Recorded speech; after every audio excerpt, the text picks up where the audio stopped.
자, 하나님 말씀 요한복음 6장 16절부터 21절까지 같이 읽겠습니다. 시작.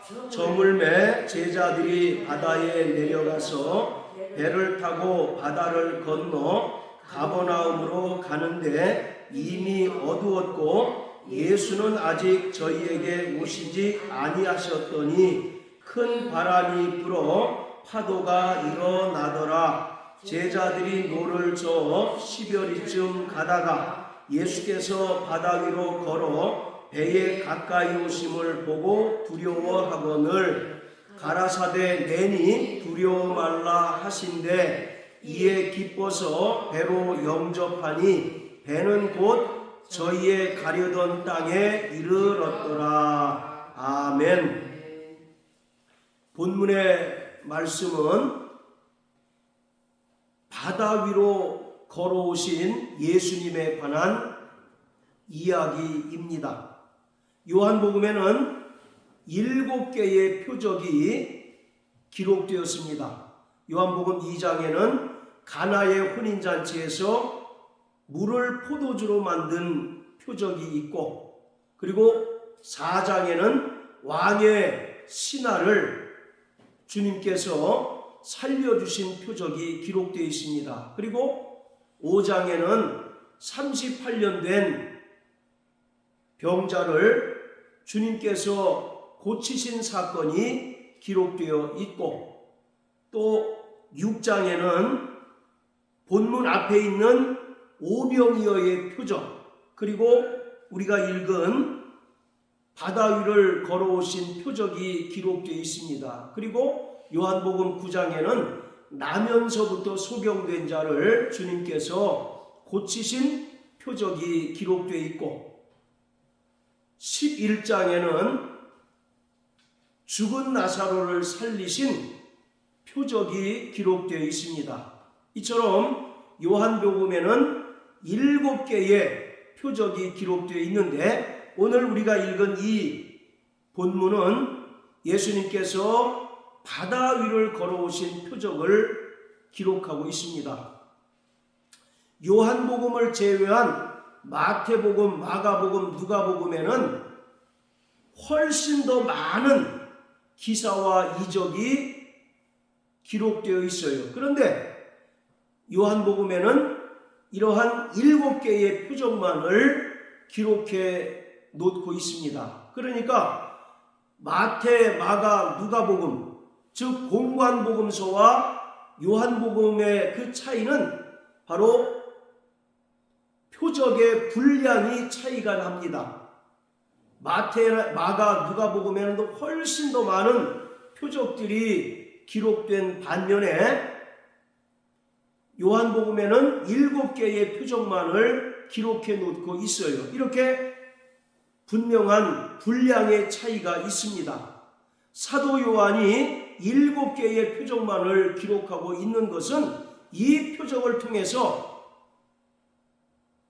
예수님께서 그리스도이시며 하나님의 아들이심을 믿고 생명을 얻도록 하기 위함입니다. 자, 요한복음 20장 30절, 31절 우리 사모님 한번 읽으십시오. 요한복음 20장 30절, 31절.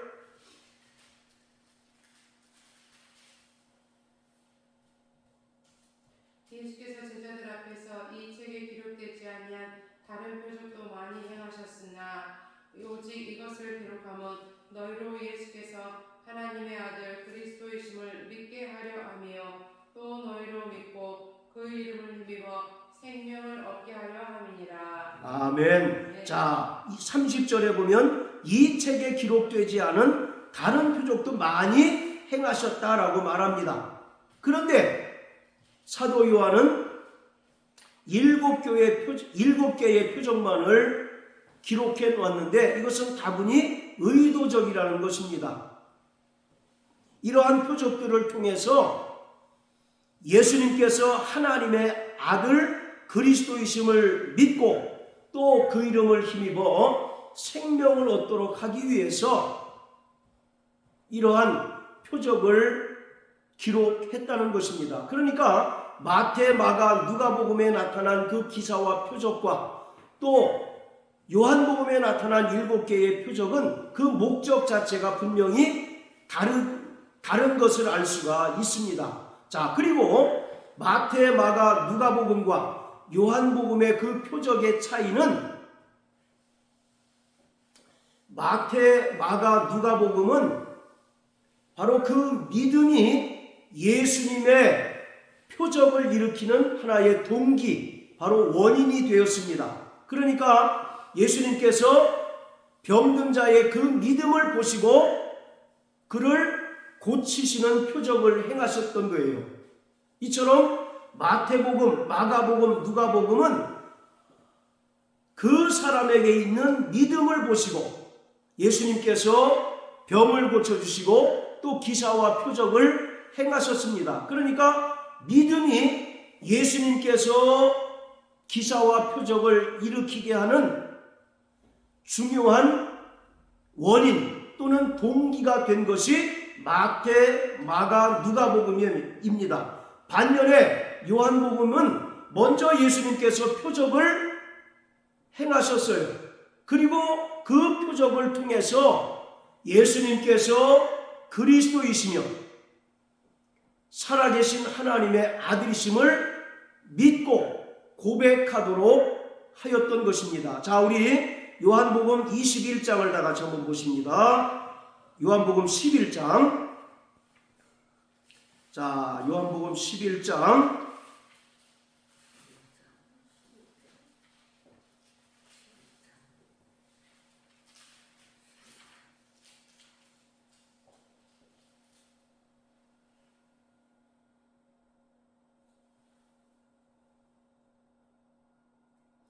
자, 27절 읽겠습니다. 시작. 가로되 주여 그러하외다. 주는 그리스도시요 세상에 오시는 하나님의 아들이신 줄 내가 믿나이다. 예, 요한복음에 기록된 7번째 표적입니다. 죽은 나사로가 살아난 표적인데 바로 이 마르다의 누이인 마르다가 지금 고백하는 거예요.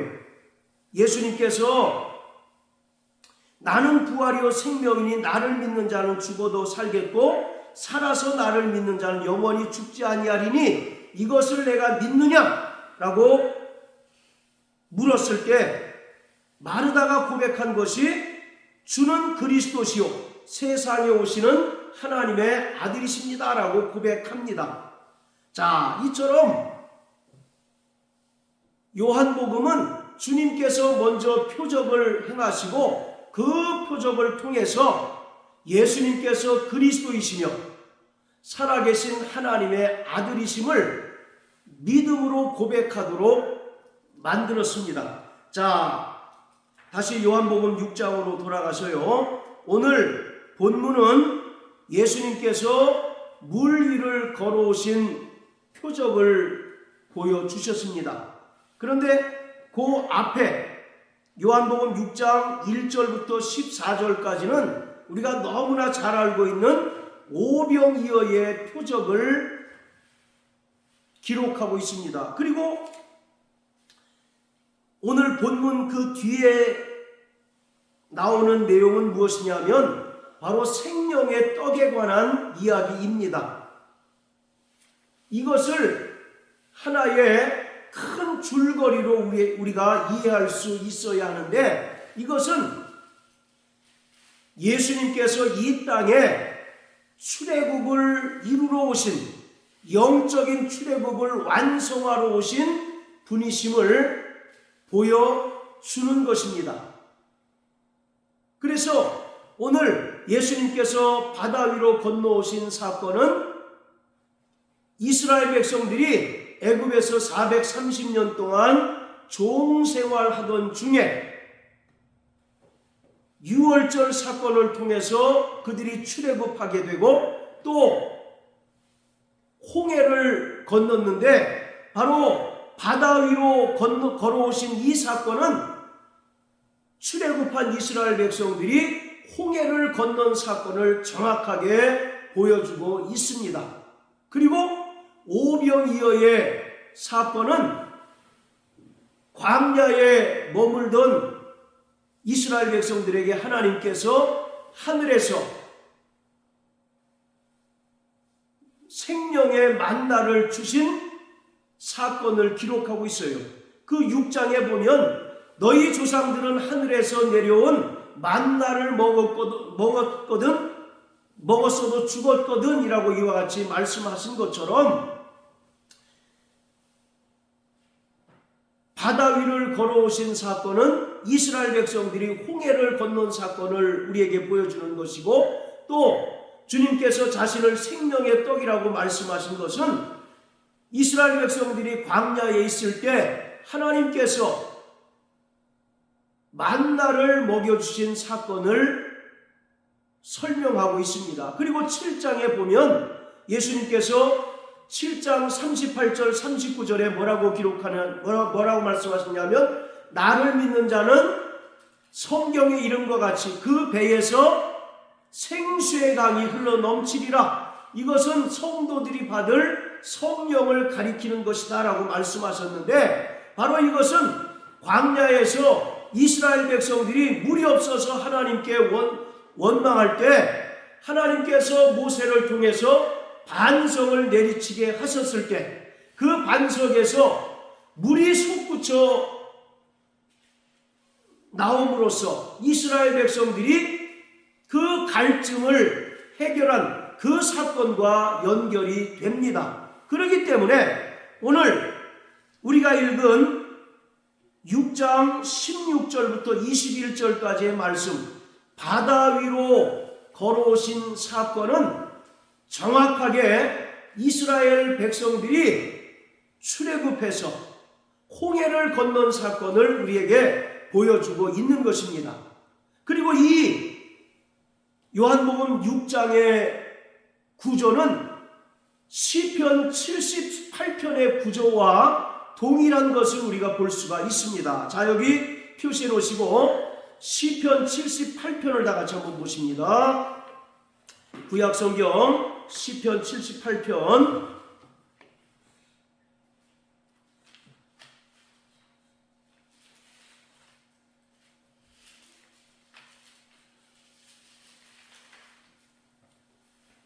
자, 12절부터 20절까지 읽겠습니다. 시작. 옛적에 하나님이 애굽 땅 소안들에서 기이한 일을 저희 열조의 목전에서 행하셨으되 저가 바다를 갈라 물을 무더기같이 서게 하시고 저희로 지나게 하셨으며 낮에는 구름으로 온 밤에는 화강으로 인도하셨으며 광야에서 반석을 쪼개시고 깊은 수원에서 나는 것 같이 저희에게 물을 흡족히 마시우셨으며 또 반석에서 시내를 내사 물이 강같이 흐르게 하셨으나 저희는 계속하여 하나님께 범죄하여 황야에서 지존자를 배반하였도다. 저희가 저희 탐욕대로 식물을 구하여 그 심중에 하나님을 시험하였으며 그뿐 아니라 하나님을 대적하여 말하기를 하나님이 광야에서 능히 식탁을 준비하시랴. 저가 반석을 쳐서 물을 내시며 시내가 넘쳤거니와 또 능히 떡을 주시며 그 백성을 위하여 고기를 예비하시랴 하였도다. 자, 이것은 하나님께서 이스라엘 백성들을 애굽의 노예 생활에서 출애굽하여 하나님의 백성 삼으신 그 사건을 기록하고 있습니다. 그들은 430년 동안 애굽에서 노예 생활을 했는데 하나님께서 유월절 사건을 통해서 이스라엘 백성들을 애굽에서 탈출시킵니다. 그리고 이스라엘 백성들이 애굽을 도망하는 중에 뒤에는 애굽 군대가 쫓아오고 또 앞에는 홍해가 가로막혀 있었습니다. 그때 이스라엘 백성들이 하나님을 원망할 때 하나님께서 모세를 향하여 지팡이를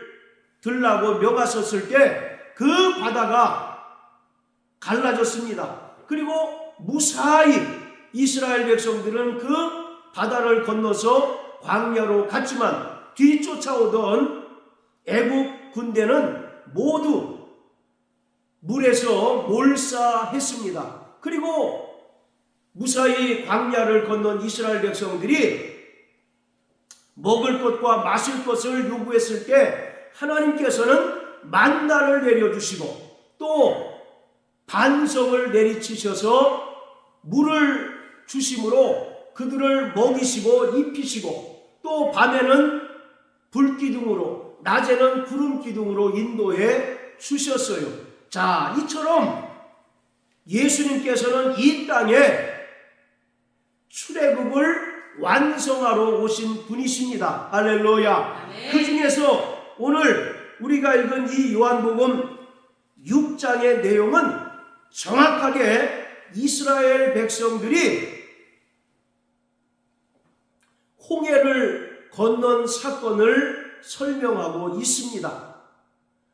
고린도전서 10장에 보면 이스라엘 백성들이 홍해를 건넌 사건을 바로 침례받은 사건으로 설명하고 있어요. 바로 침례가 뭡니까? 첫 아담 안에 속한 옛사람을 장사 지낸 바 되고 부활하신 예수님과 연합하는 구원의 표가 바로 침례요 또 그리스도의 할례인 것입니다. 이처럼 이스라엘 백성들이 애굽에서 탈출하여 홍해를 건너서 광야에 거함으로써 비로소 하나님의 백성이 되었던 것입니다. 그리고 하나님께서 광야에서 이스라엘 백성들을 줄이고 목마르게 하지 않으시고 날마다 만나를 주시고 또 반석에서 물을 내셔서 그들을 먹이시고 또 마시게 하셨어요. 그럼에도 불구하고 이스라엘 백성들은 여전히 하나님을 원망하고 하나님을 불평하였던 것입니다. 따라서 오늘 본문의 내용은 이스라엘 백성들이 홍해를 건너므로써 그들이 더 이상 죄의 종된 자들이 아니라 이제 새롭게 거듭나서 하나님의 자녀요 또 하나님의 백성된 사건을 우리에게 분명하게 보여주고 있습니다. 할렐루야. 자, 그리고 또 한 가지 오늘 이 본문이 우리에게 주는 분명한 영적인 의미가 있는데 여러분 성경에서 이 바다라고 하는 것은 철저하게 죄의 온상을 말합니다. 모든 악의 본산을 바로 성경은 바다라고 설명하고 있어요. 그래서 창세기 1장 2절에 보면 자, 우리 다 같이 창세기 1장을 다 같이 한번 보십니다. 창세기 1장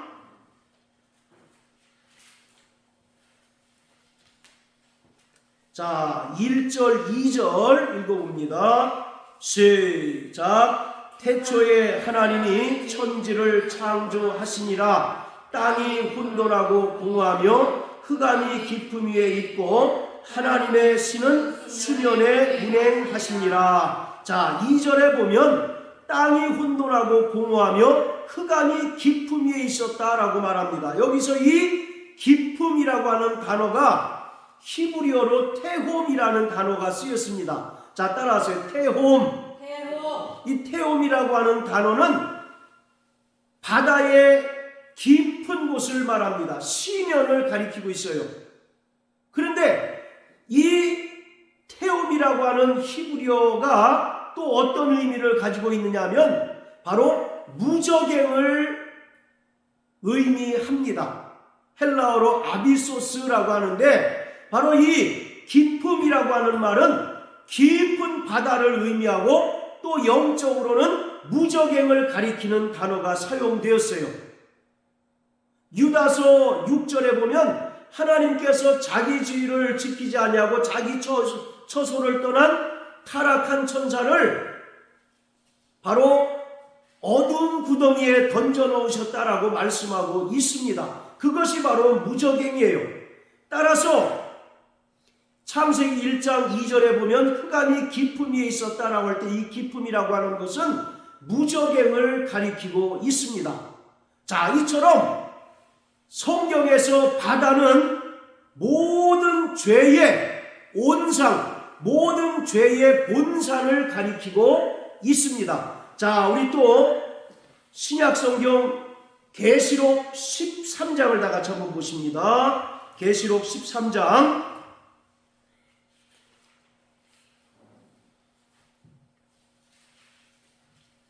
자, 1절, 2절 같이 읽겠습니다. 시작. 내가 보니 바다에서 한 짐승이 나오는데 뿔이 10이요 머리가 7이라 그 뿔에는 10면류관이 있고 그 머리들에는 참남된 이름들이 있더라. 내가 본 짐승은 표범과 비슷하고 그 발은 곰의 발 같고 그 입은 사자의 입 같은데 용이 자기의 능력과 보좌와 큰 권세를 그에게 주었더라. 자, 1절 보시면 바다에서 한 짐승이 나왔다라고 말합니다. 요한계시록 13장에는 2마리 짐승이 등장을 하는데 그 첫 번째 짐승이 13장 1절부터 10절까지 기록되어 있는 바로 적그리스도를 가리킵니다. 그런데 이 적그리스도가 어디서 나타납니까? 바다에서 한 짐승이 나왔다라고 말씀합니다. 그리고 그 적그리스도의 모습을 한번 보세요. 뿔이 10이요 머리가 7이라 그 뿔에는 10면류관이 있고 그 머리들에는 참남된 이름들이 있다라고 말합니다. 즉 적그리스도가 이 세상의 모든 권세를 가지고 하나님의 이름을 망령되이 일컫고 또 하나님을 대적하는 모습을 설명하고 있습니다. 그리고 2절에 보면 이러한 적그리스도가 마귀로부터 권세와 능력을 위임받는 것을 볼 수가 있어요. 그러니까 바로 이 적그리스도는 어디서 출현하느냐 하면 바다에서 나왔다라고 말합니다. 여기서 이 바다라고 하는 것은 우리가 일반적으로 생각하는 서해바다, 동해바다 하는 이 물리적인 바다가 아니라 영적인 의미를 가져서 모든 세상의 악의 본산지, 모든 악의 온상을 가리키고 있습니다. 자, 또 우리 욥기서 한번 다 같이 보시겠어요? 구약성경 욥기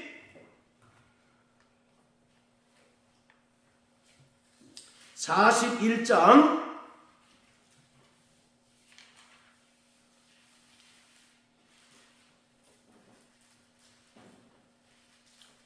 자, 1절부터 2절까지 다 같이 읽겠습니다. 시작. 내가 능히 낚시로 악어를 낚을 수 있겠느냐? 노끈으로 그 혀를 맬 수 있겠느냐? 줄로 그 코를 꿰 수 있겠느냐? 갈고리로 그 아가미를 꿰 수 있겠느냐? 자, 여기 악어가 나오죠. 악어. 바로 여기서 말하는 악어는 마귀, 사단을 상징적으로 설명하고 있습니다. 자, 이 악어가 어디에 삽니까? 바다에 이제 살게 되는 거죠. 그래서 하나님께서 욥에게 내가 능히 낚시로 악어를 낚을 수 있겠느냐? 노끈으로 그 혀를 맬 수 있겠느냐? 줄로 그 코를 꿰 수 있겠느냐? 갈고리로 그 아가미를 꿰 수 있겠느냐? 이것은 인간은 도무지 마귀의 상대가 되지 못한다는 것을 상징적으로 설명하고 있습니다. 자, 또 시편 74편을 다 같이 보십니다. 시편 74편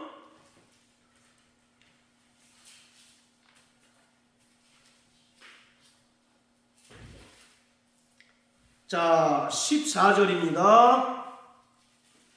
13절, 14절, 12절부터 우리 읽겠습니다. 시작. 하나님은 예로부터 나의 왕이시라 인간의 구원을 베푸셨나이다. 주께서 주의 능력으로 바다를 나누시고 물 가운데 용들의 머리를 깨뜨리셨으며 악어의 머리를 파쇄하시고 그것을 사막에 거하는 자에게 식물로 주셨으며 할렐루야. 바로 지금 하나님께서 인간에게 베푸신 구원을 설명하고 있는 겁니다. 자, 구원은 어떻게 이루어졌느냐? 하나님께서 그 능력으로 바다를 나누시고, 아까 바다가 뭐라고 그랬습니까?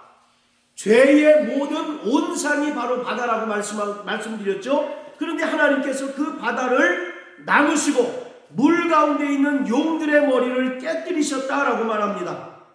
그리고 악어의 머리를 파쇄하시고 사막에 거하는 자들에게 식물을 주셨다. 그러니까 인간은 철저히 마귀에게 속하여 마귀의 종노릇하였는데 하나님께서 그 능력으로 바다를 멸하시고 또 사단의 권세를 깨뜨리셨다라고 말씀하고 있습니다. 이것은 예수님께서 십자가에 달려 죽으시고 부활하심으로써 마귀의 사망 권세를 완벽하게 깨뜨리시고 심판하신 것을 말씀하고 있습니다. 자, 또 이사야서 27장을 다 같이 보십니다. 이사야서 27장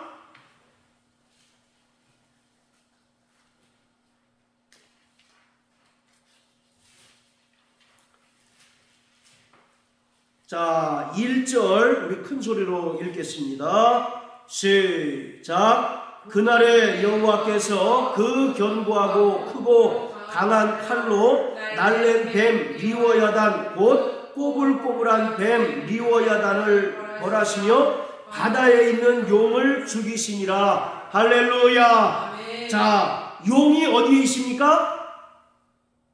바다에 있었다라고 말합니다. 그런데 하나님께서 견고하고 크고 강한 칼로 날랜 뱀 리워야단 곧 꼬불꼬불한 뱀 리워야단을 벌하시고 바다에 있는 용을 죽이셨다라고 말씀합니다. 요한일서 3장 8절에 보면 죄를 짓는 자는 마귀에게 속하나니 마귀는 처음부터 범죄함이니라. 하나님의 아들이 나타나신 것은 마귀의 일을 멸하려 하십니다 라고 말씀하고 있습니다. 그리고 히브리서 2장 14절 15절에 보면 예수님께서 말씀이 육신이 되어 오신 것은 사망 권세를 가진 자 곧 마귀를 없이 하시며 마귀 아래서 죄의 종노릇하는 인간들을 구원하려 하십니다 라고 말씀하고 있습니다. 자, 이처럼 예수님께서 오늘 요한복음 6장에서 바다 위를 걸어가신 사건은 하나님께서 그의 능력으로 바다를 가르시고 또 바다에 사는 용들의 머리를 파하시고 날래고 꼬불꼬불한 뱀 리워야단을 멸하신 사건을 우리에게 설명해 주고 있는 것이에요.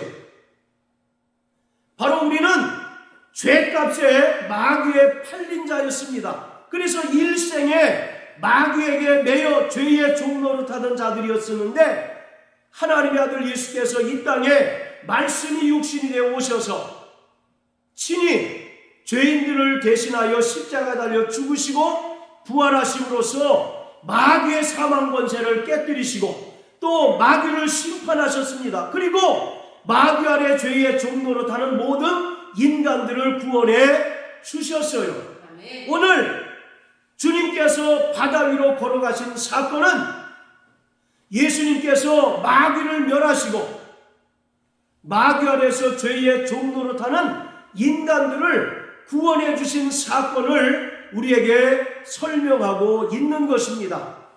그렇기 때문에 주님께서는 이 땅에 출애굽을 완성하러 오신 분이십니다. 할렐루야. 누가복음 9장에 보면 예수님께서 3명의 제자들을 데리시고 변형산에 올라가셨어요. 그때 예수님께서 제자들에게 예루살렘에서 별세하실 것을 말씀하셨습니다. 별세가 무슨 뜻이에요?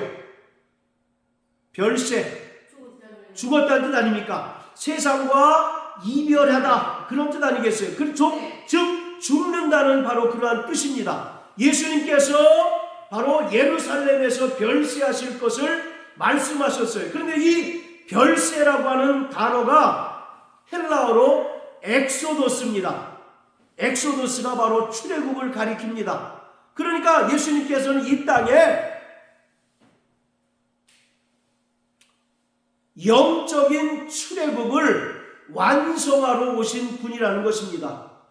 그래서 오병이어의 표적과 그리고 예수님께서 바다 위를 걸어가신 그 사건은 예수님께서 이 땅에 출애굽을 완성하러 오신 분이심을 우리에게 정확하게 보여주는 표적인 것입니다.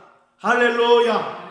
그런데 예수님께서 바다 위를 걸으심으로써 바다로 상징되는 모든 죄를 멸하시고 또 세상 임금인 마귀의 권세를 깨뜨리셔서 마귀 아래에서 죄의 종노릇하는 인간들을 구원하시고 또 하나님의 자녀 삼아 주셨습니다. 그러므로 우리는 예수 그리스도의 이 은혜로 말미암아 하나님의 자녀가 되었고 또 하나님 나라의 백성이 되었다는 사실을 분명하게 깨닫게 되는 것입니다. 그래서 구약의 이러한 출애굽 사건은 죄인된 인간들을 구원하시는 예수님의 사역을 정확하게 보여주고 있는 것입니다. 우리는 그 은혜로 말미암아 구원받은 하나님의 자녀가 되었습니다. 할렐루야. 우리를 위하여 친히 예수께서 말씀이 육신이 되어 이 땅에 오셔서 죄가 없으신 의로우신 분이 십자가에 달려 죽으시고 부활하셔서 마귀의 모든 권세를 깨뜨리시고 마귀 아래 죄의 종노릇하며 살아가는 인생들을 구원해 주셨고 또 하나님의 자녀가 되게 하셨고 또 하나님의 백성이 되게 해 주셨습니다. 이것이 오늘 오병이어의 표적과 또 주님께서 바다 위를 걸어오신 그 표적을 통해서 우리에게 보여주신 사건이에요. 할렐루야. 자, 다시 요한복음 6장으로 돌아갑니다. 자, 그런데 자, 사모님 6장 11절부터 14절까지 읽어주십시오. 6장 11절부터 14절까지. 예수께서 떡을 가져 축사하신 후에 앉은 자들에게 나눠주시고 고기도 그렇게 저희의 원대로 주시라. 저희가 배부른 후에 예수께서 제자들에게 이르시되 나무 조각을 거두고 버리는 것이 없게 하라 하시므로 이에 거두니 보리떡 5개를 먹고 남은 조각이 12바구니에 찼더라. 그 사람들이 예수의 행하신 이 표적을 보고 말하되 이는 참으로 세상에 오실 그 선지자라 하더라. 예, 자, 이 오병이어의 표적을 통해서 사람들이 예수를 참으로 세상에 오실 그 선지자라 이와 같이 말합니다. 여기서 그 선지자는 바로 모세와 같은 선지자를 가리킵니다. 신명기 18장 5절에 보면 모세가 예언하기를 하나님께서 나와 같은 선지자를 세우실 터이니 너희는 그의 말에 순종하라고 말씀합니다. 이처럼 모세가 예언한 그 선지자가 바로 예수 그리스도이십니다. 자, 그리고 여기서 또 중요한 것이 13절에 보면 보리떡 5개로 먹고 남은 조각이 모두 12바구니에 찼다라고 말합니다. 이 12바구니는 교회를 가리킵니다.